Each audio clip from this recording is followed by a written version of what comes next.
What is going on, guys? Welcome back. Commentary for you. Want to thank Danny Juke and everybody over at Access Games. Some exclusive footage for you in this video. And I think overall, we're going to talk about gameplay issues for the longest time in all these games. But when you mix gameplay issues on top of Dynasty or franchise mode failures, that's where, as a consumer, you start to feel like you're not getting value from the product. You don't have any replay value with the game.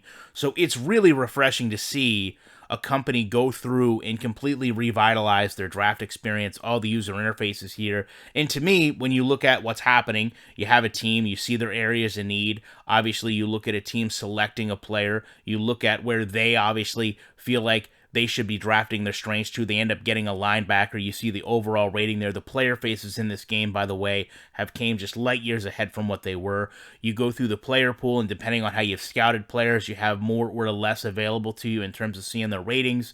And then obviously you look at your team performance to figure out where a team's strength or weaknesses lie. But I've always loved these areas of need charts where you can go through and kind of figure out what the draft replacement is. Almost like a GM is there with you, to say, okay, here's who we would expect you to replace, but also the best available players. You may not always have that quarterback that you expected to draft, and you may need to look for a linebacker or a lineman. So it's really nice to see that. Obviously, a full complement of what we come to expect in terms of team summaries and draft summaries from top to bottom. But I think when I look at this, the takeaway I have is this shows itself as what we expect from a AAA title in terms of a war room, if you will, in an actual live draft. And that's where you really start to see some of these independent games stepping up in a big way, where, sure, to a lot of gamers, you may simply just skip through this or to your pick.